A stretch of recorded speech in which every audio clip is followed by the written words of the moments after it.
The studio lights were ruthless sharp, white beams blazing down on polished podiums inside News Nation's debate stage. The crowd murmured with curiosity, the kind of buzz that fills a room when everyone senses blood in the water. At the left podium stood James Carville, decades deep in the political game, razor-tongued and grinning like a man who thought he'd already won. He didn't come to debate, he came to destroy. At the other podium, silent and still, stood Karoline Leavitt. Young, composed, almost too still. The camera panned across the stage, and the tension was electric. Carville leaned forward, adjusted his mic with the casual arrogance of a seasoned predator, and opened with a smirk that was practically weaponized.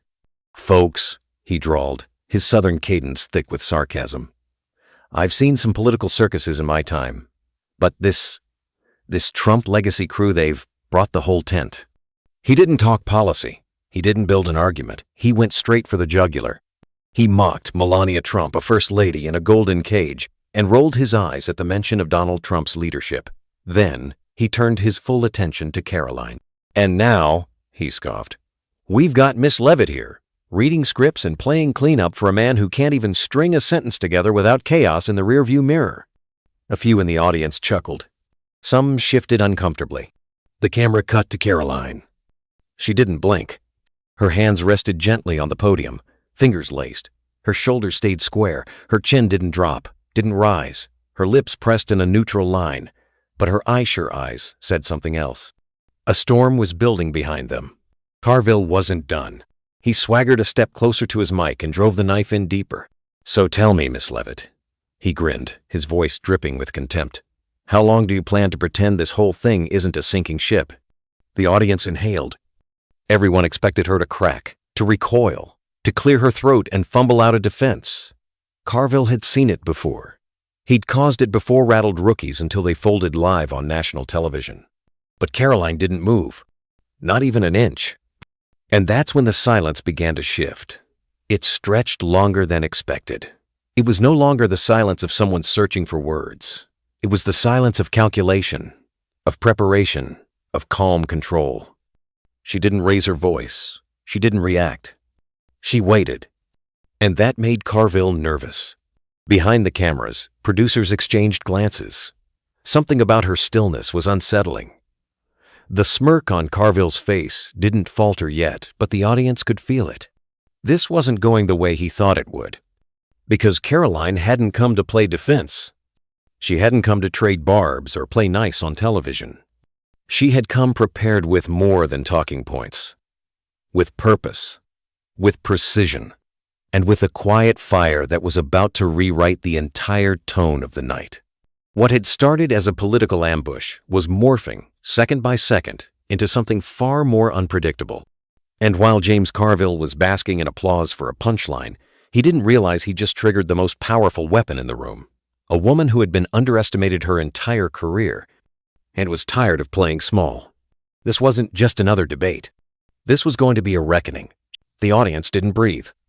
James Carville had just finished his final jab vicious, layered in mockery, and now all eyes shifted to Karoline Leavitt.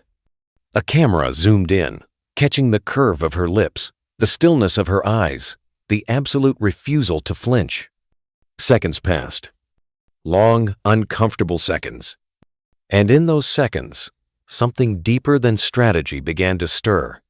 She stood there, not broken, not battered, but still. A kind of stillness that doesn't scream defiance, but dares you to misread it. Her hands were still gently clasped on the podium. Her shoulders didn't sag. Her breath, steady. And yet, behind that silence, there was weight. 1,000 memories, 1,000 doubts. Because make no mistake, Karoline heard every word. She heard him mock her youth. She heard him belittle the woman who once served as First Lady. She heard him call her a prop, a puppet, a cleanup act for a man he despised. And for the briefest moment, she felt it. The weight of it all. She remembered the times she'd been dismissed in strategy rooms. The moments when older men leaned in too far, spoke too loud, and said things like, "Let the grown-ups handle this." She remembered the headlines that called her polished but untested. The commentators who laughed when she was named press secretary. as if the appointment were a prank. And for just a breath-own, single, human breath, Karoline Leavitt felt that old familiar doubt creeping in. What if they're right? What if this moment is too big? What if this isn't a debate, but a trepanned I've already lost? The thought stung. Not because she believed it, but because she knew the world did. That room wasn't built for her. That stage wasn't hers to own. It had been designed as a trapdoor, disguised as opportunity. Carville didn't want a debate. He wanted a collapse. He wanted to crush her on live televisions, lowly, deliberately, so the public could watch. And yet, that's when the voice inside her changed. The one that didn't whisper fear, but clarity. It said, "This is what they always do, until someone doesn't let them." She blinked. Once. She drew in a breath, long and slow. And in her chest, something shifted. Gone was the weight of expectation. Gone was the pressure to defend someone else's legacy. This wasn't about Trump, or Melania, or talking points. This was about truth. This was about dignity. This was about every young woman who had ever been told to sit still while a man smirked his way through a takedown. And in that stillness, Karoline decided she wasn't going to survive this moment. She was going to own it. She looked up, and for the first time, Carville looked uncertain. He expected a counterattack. He expected fire, maybe even fury. But what he saw was worse for him. He saw control, measured, steady, a poised calm that exposed how desperate his performance had truly been. Karoline tilted her head slightly, like she was studying him, not judging, not angry, but as if wondering why he'd wasted all that airtime on insults instead of ideas. In that tiny gesture, the balance shifted, and everyone in the room felt it. The camera panned again. The moderators exchanged quick glances. Producers in the booth leaned in toward their screens, because something was happening, something rare. Something that doesn't come from noise or volume, but from restraint. And that was the beginning. She didn't raise her voice. She didn't roll her eyes or hurl accusations. Instead, she let the silence marinate just a little longer, like a blade heating over flame. Because Karoline Leavitt had been underestimated for years. But tonight, the world was about to find out. She didn't need permission to lead. She just needed a mic. And now, she had both. The moment Karoline Leavitt opened her mouth, the room stopped breathing. No sound, no movement, no applause. Just a voice. Low, calm, razor sharp, cutting through the tension like a scalpel through glass. "Mr. Carville," she began, her tone steady, almost clinical. "You seem far more interested in gossip than governance." The first syllable landed like a hammer. The rest fell like a blueprint being unrolled. Across the studio, the audience stirred. Some lifted their heads, others sat up straighter in their chairs. Even Carville blinked, not dramatically, but noticeably. And Karoline didn't stop. She tilted her head slightly, not with arrogance, but precision like a surgeon inspecting the wound before making the first incision. "Melania Trump," she continued, "is not your punchline. She is a private citizen, a mother, and a former First Lady who carried herself with grace through every attack you and your media allies launched at her." Scattered applause broke out from the audience. Not forced, not polite. Genuine. Carville shifted behind his podium, one hand adjusting his jacket. He didn't speak, not yet. Karoline kept going. "This stage is not a late-night comedy set. It's not a podcast for political rants or recycled zingers. It's a debate. And I came here not to perform, but to discuss facts, policy, and the future of this country." It was as if the air in the room thickened, not with tension, but expectation. For the first time, people weren't watching to see if she'd survive. They were watching to see what she would do next. Carville, grasping for control, chuckled into his microphone. "Facts, Miss Leavitt?" he interrupted, his voice louder than before, forced. "You want to talk facts? Let's talk hush money. Let's talk Stormy Daniels. Let's talk about the chaos your boss leaves in his wake." Karoline didn't flinch. She raised one hand palm down, just slightly like a conductor quieting a room. And Carville, unbelievably, stopped. "If you want to talk about ethics," she said coolly, "you might want to start with the man you worked for President Bill Clinton." The audience jolted. "You want to talk about scandals?" she continued, her words slicing through decades of selective memory. "Let's talk about budget deficits, about pardons handed out to billionaire donors, about campaign finance violations swept under the rug." Carville's face tightened. "You built your legacy in the shadows of hypocrisy, Mr. Carville," she said. "So spare me the lectures." This time the applause didn't scatter, it roared. People clapped. They stood. Some even shouted her name. But Karoline didn't stop for validation. She wasn't grandstanding. She was finishing the work. "The American people," she said, pausing to scan the crowd, "are exhausted. Not by policy, not by tough decisions, but by the constant noise, the personal attacks, the political operatives who think if they shout loud enough, they can drown out the truth." She leaned slightly forward, her voice still soft, but now laced with steel. "I didn't come here to defend a man. I came here to defend a movement. One that believes in lower taxes, in safer streets, in manufacturing jobs that belong right here in the United States, not shipped overseas for cheap labor and lobbyist profits." Carville leaned into his mic again, voice raised in frustration. "He's a man of chaos," he snapped. "And you're just the latest in a long line of messengers reading off his script." Karoline shook her head just barely and let the words hang before responding. "No," she said. "I'm someone who's lived through the consequences of your policies. I've seen the damage failed leadership causes. And I've chosen to stand, not because it's easy, but because it's right." She turned her gaze directly at him now. "If you want to debate policy," she said, her voice lowering into a controlled challenge, "bring facts." Then, she leaned forward just enough to seal the moment. "If you want to sling dirt, go find a gossip column." Boom. The crowd exploded. Chairs pushed back. Applause thundered. Chants began to rise, faint at first, then louder. "Karoline, Karoline." It was no longer a debate.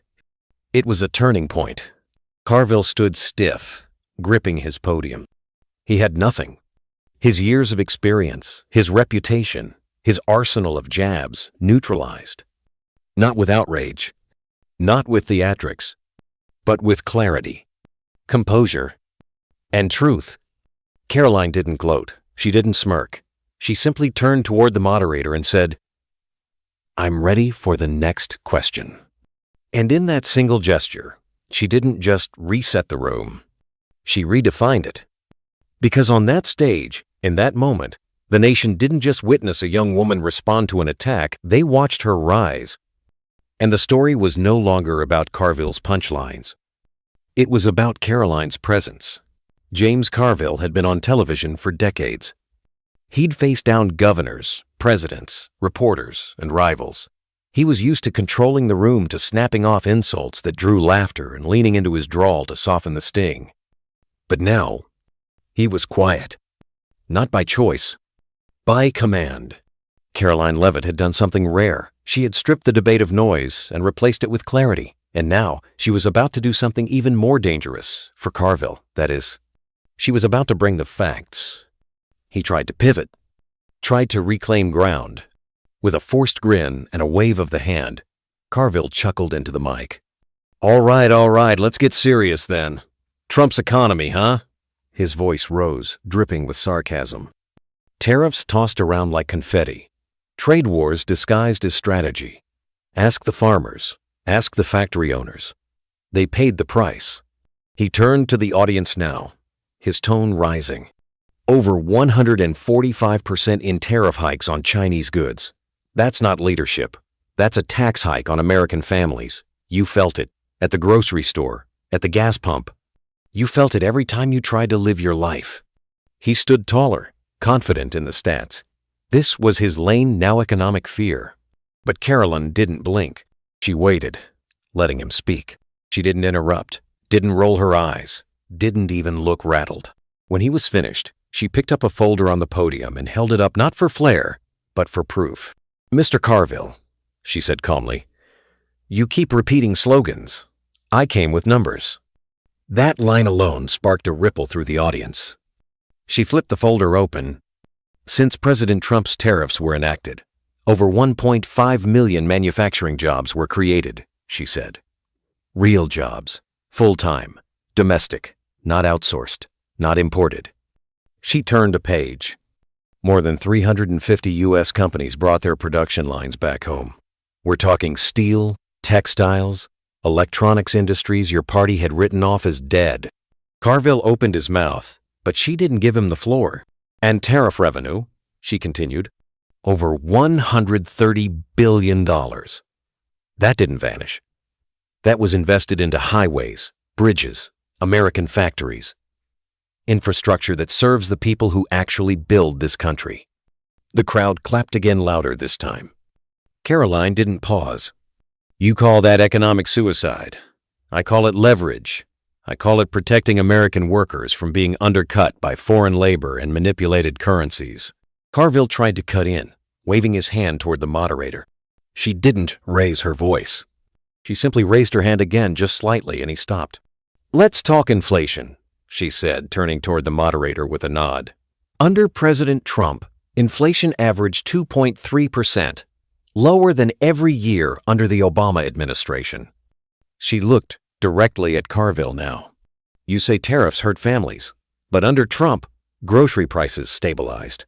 Gas was cheaper, supply chains were shorter, and our dependence on China? It dropped from 80% of essential pharmaceutical ingredients to just over 50% in 4 years. That's not chaos. That's national security. There was a pause. The moderator looked down at her notes, then back at Karoline. Carville leaned in again, voice clipped, frustrated. You don't understand global economics, young lady. Karoline's smile was soft, but it wasn't sweet. No, Mr. Carville, she said. I understand enough to know that selling out our industrial base to the lowest international bidder isn't a strategy. It's surrender, and the American people are done surrendering. Applause. Louder now. Longer. The kind of applause that doesn't just signal approval, it signals momentum. Carville's smirk had vanished. His notes were scattered, and his rhythm, the thing he'd always relied on, was gone. Karoline pressed forward. You want to talk about allies? She asked, locking eyes with him. President Trump pushed NATO to increase defense spending by 25%. And they did. That wasn't abandonment. That was accountability. That was leadership. She stepped forward slightly, now owning the stage in a way that didn't come from volume but from gravity.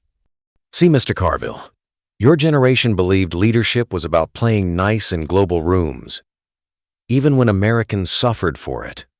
My generation?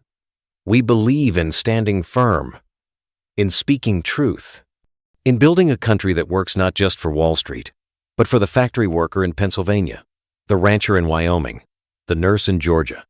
The audience stood again, not all at once, but steadily, row by row. And as they rose, so did something else. Respect. Carville was no longer leading a conversation. He was witnessing a shift. Not just in tone, not just in a single debate, but in the voice of a new generation. One that came armed with data, with dignity, and with zero patience for double standards. And Karoline? She wasn't shouting. She was delivering. With poise. With power. With facts. And Carville, for the first time in years, was speechless. The moment the cameras cut to black, James Carville was already halfway off the stage. His notes were disheveled, his shoulders tight, and for the first time in a long time, his gait didn't say veteran strategist. It said retreat. The man who wants to find televised political commentary had just been rendered mute not by volume, not by insult, but by a woman who stood still, spoke clearly, and dismantled his entire playbook. Meanwhile, Karoline Leavitt didn't move right away. She stood behind her podium, letting the applause echo a little longer.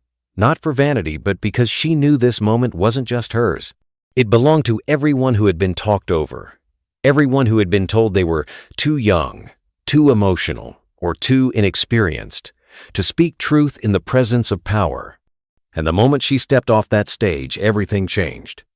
Outside the studio, A crowd had already formed. Supporters who'd watched the debate from phones and live streams were waiting some cheering. Others just stunned. One elderly man, holding a small American flag, stepped forward, placed a hand over his heart, and said just 2 words, "Thank you." Karoline nodded, smiled, and passed through quietly. No fist pumps, no grand gestures, just grace. Inside the News Nation control room, producers scrambled. The phones wouldn't stop ringing. News directors were on the line. Editors were already cutting clips. Because within 5 minutes, the internet had exploded. On X, formerly Twitter, the hashtag number Leavitt wins trended globally. A 15-second video clip of Karoline calmly raising her hand to silence Carville had already surpassed 1 million views. TikTok creators stitched the moment with dramatic music. Gen Z influencers, some who'd never posted about politics, were quoting her line, "Bring facts, not feelings." It hit like lightning. Sharp. Memorable. True. One creator posted it with the caption, "She didn't clap back. She shut the whole thing down." Another, "Carville showed up for a roast. Karoline showed up for the country." By midnight, Fox News ran a breaking banner. "Leavitt crushes debate. A new voice emerges." Newsmax called her a once-in-a-generation conservative communicator. Even CNN, usually critical of Trump-era figures, aired a segment titled, "From Intern to Icon, Karoline Leavitt's Commanding Debate Moment." And the comments were universal even when the politics weren't. You don't have to agree with her to respect how she showed up.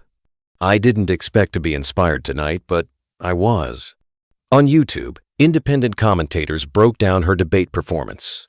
Reaction channels recorded themselves tearing up when she defended working families.